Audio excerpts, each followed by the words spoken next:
Hello everybody, it's I, the Maiden of Ravens. Good morning. It's 9 in the morning. This is the earliest I've ever actually recorded a YouTube video. Unless we're counting every time that I've recorded a video at like 2 in the morning. But anyway, this is Locked, a visual novel. I don't know what it's about. I'm just be honest and say I found it on Itch and I'm just like, oh, this looks interesting. I looked at the screenshots and I'm like, oh, okay. Supposedly you're locked in a room with some girl. So here we go. For a man may prefer what he can do and what he cannot do. The state he is in to its absence or change. Though necessity has made it in itself unalterable. John Locke. Okay, thank God, some sounds. I wake up. I had a good night's rest. In terms of my quality of sleep, I have nothing to complain about. Didn't have a nightmare, nor any other kind of dream for that matter. You just kind of went, passed out, and just fast forwarded in time, I guess. I haven't been as comfortable in a long time. I'm seeing a woman sitting on a chair, and I'm seeing the chain, and I don't feel very comfortable. And it's for me, it's something quite unusual to wake up to. Shoes. However, the first thing you see upon waking up, I would wager it's quite a rare event. Cannot even come up with a scenario where this is likely to occur. Unless you're kidnapped, I don't know. Except of course my own. Clearly I'm looking at a pair of shoes right now, so it's probably must be non-zero. This is a good song. I don't know what this is, but this is a good song so far. It's a vibe. Suddenly occurs to me that feet are connected to people.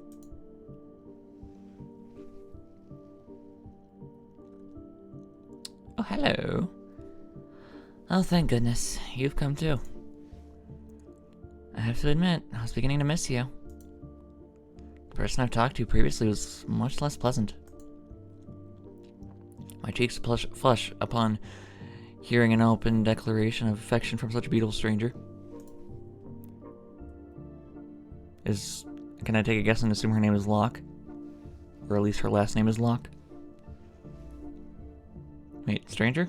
She isn't a stranger at all. That's right, I've been longing to speak to her. How do you feel? Very good. Glad to find myself in so desirable company. The feeling is mutual. There is nothing I want more than to talk to you right now.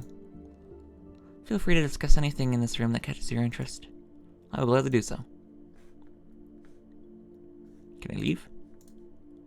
I have absolutely no desire to leave this place. I should choose something else to talk about. Talk about her. No? Okay.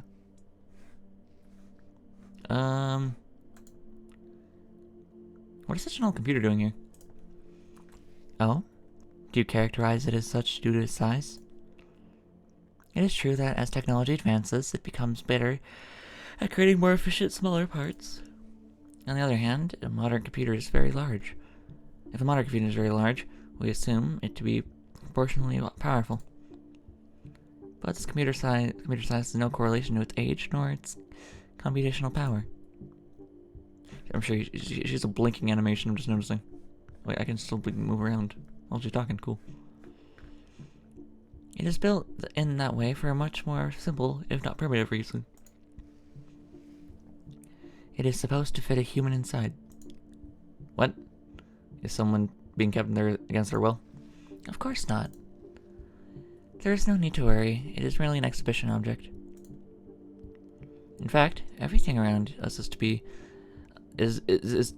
I can read, yeah. Everything around us is but a buffet to provide us with topics to discuss.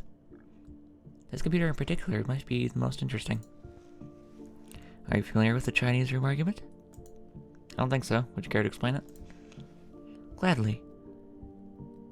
It is a thought experiment, so please open your mind to a hypothetical scenario. I don't know how to feel. I don't know how to describe it. I feel something when I listen to this music. Vibing and completely trapped in this room, but I feel calm and uneasy at the same time. It's weird. I feel like nothing can harm me, but I also feel like something can harm me. I don't know. Suppose you do not know any Chinese and are put into a room. In that room, you find rule books that tell you precisely how to convert a given combination of Hanzi to a new string of characters. Occasionally, you'll receive letters through a mail slot from outside the room. You write down answers according to the rule books and send them back out. Since you followed the rules diligently, your answers are perfectly intelligible, and the people inside assume you're a fluent Chinese speaker. But are you? Evidently not. From looking at the characters alone, I have no means of learning to understand them. No matter how long I pursued the task, I would never become capable of speaking Chinese. I did not mean to do that. I'm sorry for yawning. Indeed, the human inside the room cannot speak Chinese. There's no question about it. And since the programming of computers is analogous to the rule books you use, it is supposed to show the same about them. That computers, no matter how well they can simulate understanding, do not have any. Is there like a credits so I can see the song? Oscillating toward it. Is that what the song is? Okay. Yeah, let me read that about page. Locke was made within 2 weeks and so inspired by following John Locke's essay concerning human understanding. Okay. You can pause and read this if you want, but I will read that later. Let's get back to this. But there is one aspect about this thought experiment that has seemingly been overlooked. Namely, the person inside might still be capable of speaking some language. Clearly, you are brought into the room with an understanding of English, but you are never prompted or even given the opportunity to use it.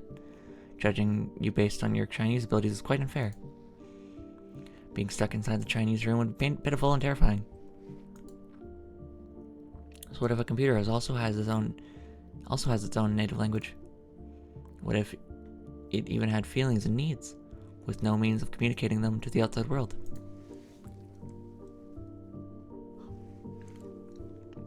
Even though the Chinese room argument is a mere thought experiment, it exposes a very worrisome fact about the artificial intelligence.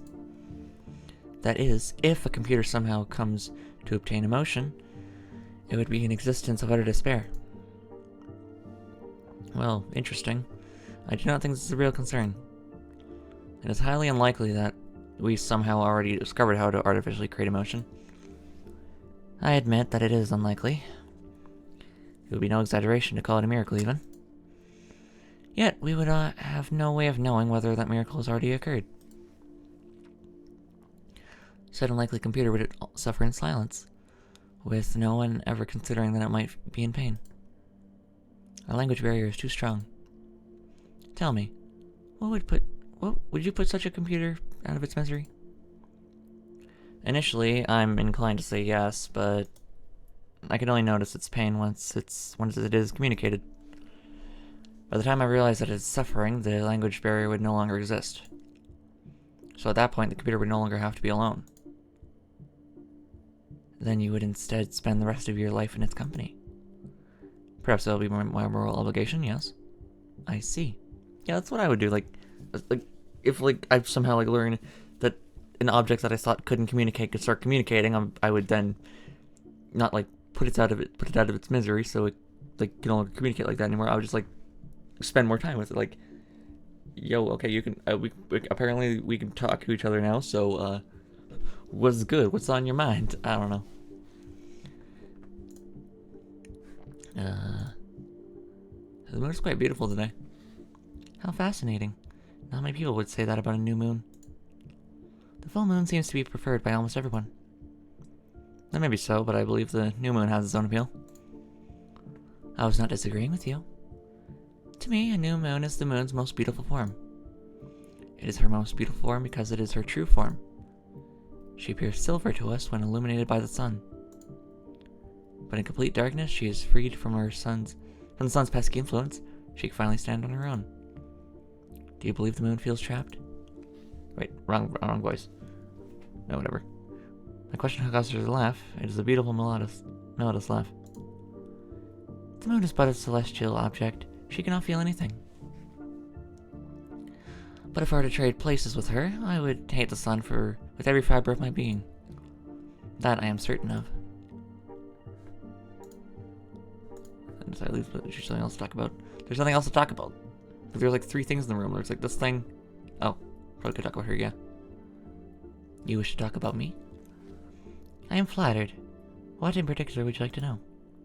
I'd be content with any bit of information you share with me. But the one thing I'm particularly curious about is... Before I dare to utter my next words. Your necklace. Where... Can I bring myself to complete the sentence out of fear of offending her? As a response, her slender figure wanders up to trace the metal ring around her neck. My necklace? Are you referring to this?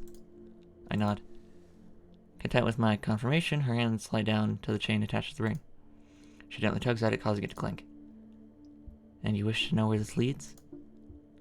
Her hands move onto the first button of her coat, foreshadowing what would happen if I were to say yes. I'm too mesmerized to utter a single word. All I can do is nod. She chuckles. Very well, I always value honesty. And, just like that, she puts the uppermost button between her fingers and pushes it through the opening. Once it's through, slightly more of her upper body is revealed. Of course, she's still fully clothed underneath. Nothing about this is inappropriate. And yet, I feel like I'm witnessing something I shouldn't. Something not in front of my eyes. Like, yeah, who knows? Like, you could like see where that chain leads, and suddenly you're just dead. Just ceases to exist.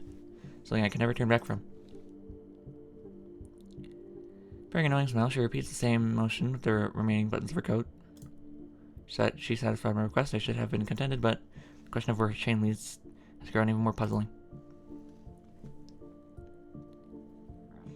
I suppose it's time we arrive at the heart of the matter. Would you call yourself free?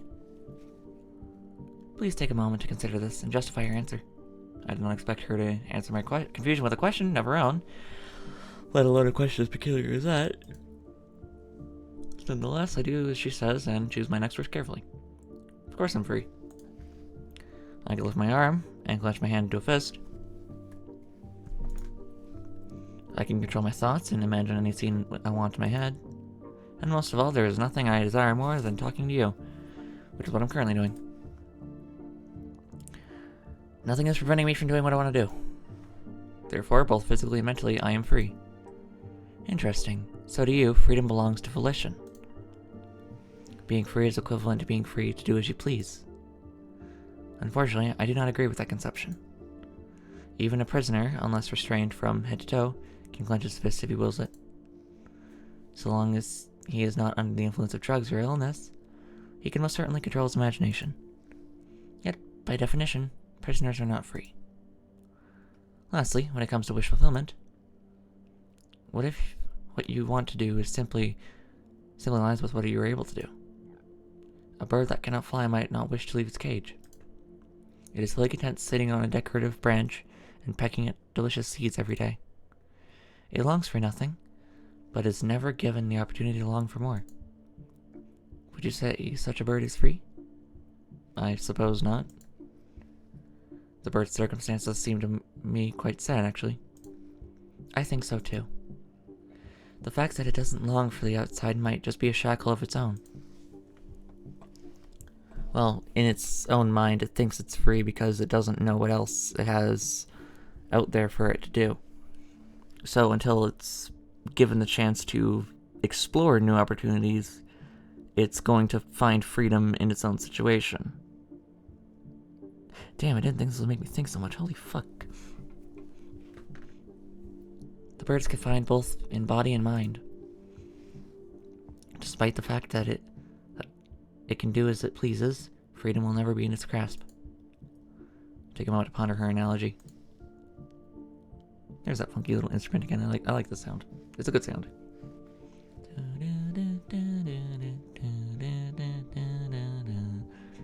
And then it just change. I don't know when it does. It changes this. Oh, this is a good song. I like this too much. It's weird.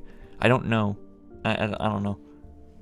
I don't know why a bunch of beeps and bloops are just making me vibe so much, but here we are. Please subscribe. In that case, I have to agree that my explanation for freedom was faulty. I apologize. Let me offer a new one. There is no need.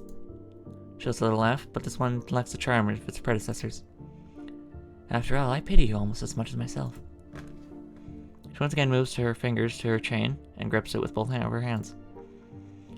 You were curious about this, yes? She then She yanks her chain with brutish strength, completely unlike the first time. So hard even that my own neck is pulled forward. My own neck? Suddenly a realization dawns upon me. Our chains are connected? That is correct. I am surprised the pressure hasn't bothered you until now. To be honest, I still cannot feel it. I only know that it is there. That sounds much more comfortable than my own. I am painfully aware of it at all times. I would not describe my own circumstances as comfortable. Why am I connected to you? What was this you're doing? No. I wish I had any amount of control over this place, but unfortunately I do not. If you discover a way to break free, I would love to know about it. For the first time since waking up, I no longer feel at ease sitting in this chair. Her presence is no longer enough to keep me calm. In fact, her smile, which appeared to be me so charming before, now seems unsettling. I stand up, only to the only sound in the room being the rustling of her chain. It was a pleasure talking to you, but I will be taking my leave. How? Fortunately, the chain is quite long. If necessary, the two of us could stand at opposite ends of the room. I make it to the door without requiring her to move it in any way. As my hand hovers above the door handle, I could faintly hear her laugh again. But now isn't the time to doubt myself. I enjoyed the stay while it lasted, but it's time to return home. However, opening the door only reveals a solid wall behind it. There was never any exit to begin with. It is beyond your power to escape this place. Evidently, she is telling the truth. Then I assume the window a fabrication, just like the door. Thought so. Finally, aware of my powerlessness, I sit back down in my armchair. I do wonder, if you can be likened to a bird in a cage, are you a parakeet or an eagle? And am I your companion, or Prometheus? Are we a pair of parakeets, content to be in each other's company for the rest of our lives? Or will you tear out my liver every day, torturing me for eternity? Is that an accusation? Have I done anything to hurt you? Do you despise me? I do not. The eagle, just like Prometheus, was stuck in an endless cycle. Of course, it was provided a delicious liver every morning, but it was never allowed to do anything else. It was a prisoner just the same. Therefore, Prometheus had no right to hate the eagle. The real villain, who doomed both of them to that fate, was Zeus. For that reason, I harbor no ill will against you either. Quite the opposite. I find pleasure in our joint suffering. The only person I hate is our Zeus.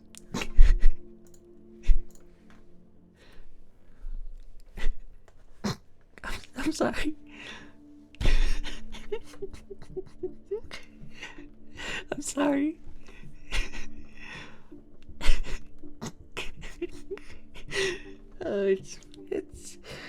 It's almost 10 in the morning. It's too early for this. Or Zeus, some kind of god? That person is the reason we are here. I'm sorry.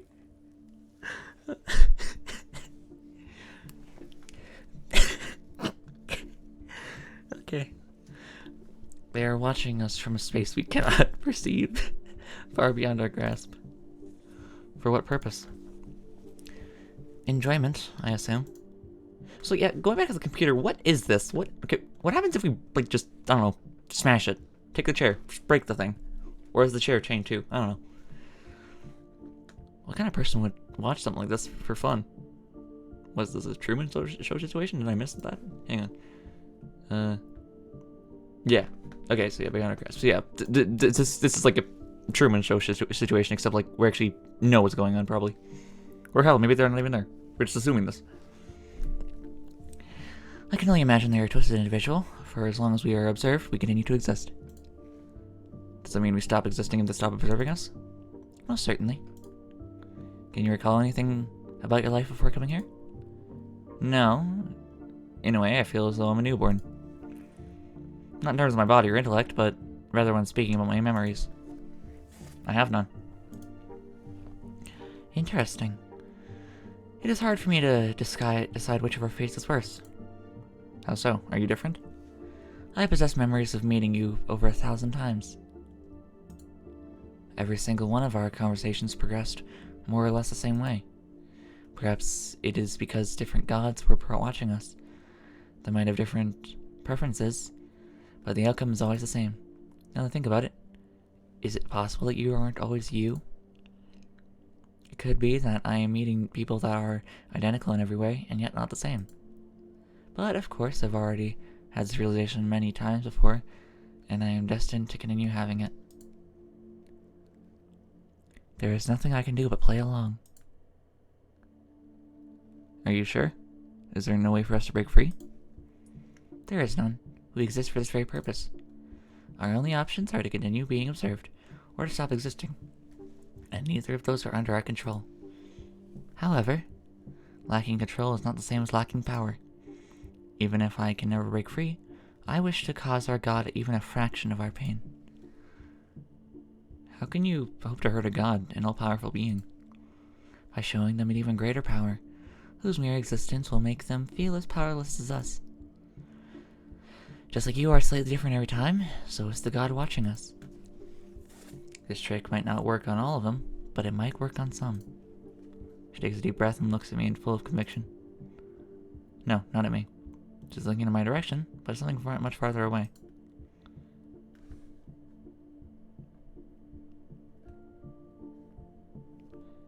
Zeus, the fact that I'm still talking means you are still watching. I hope you will pay attention to my words and consider them carefully.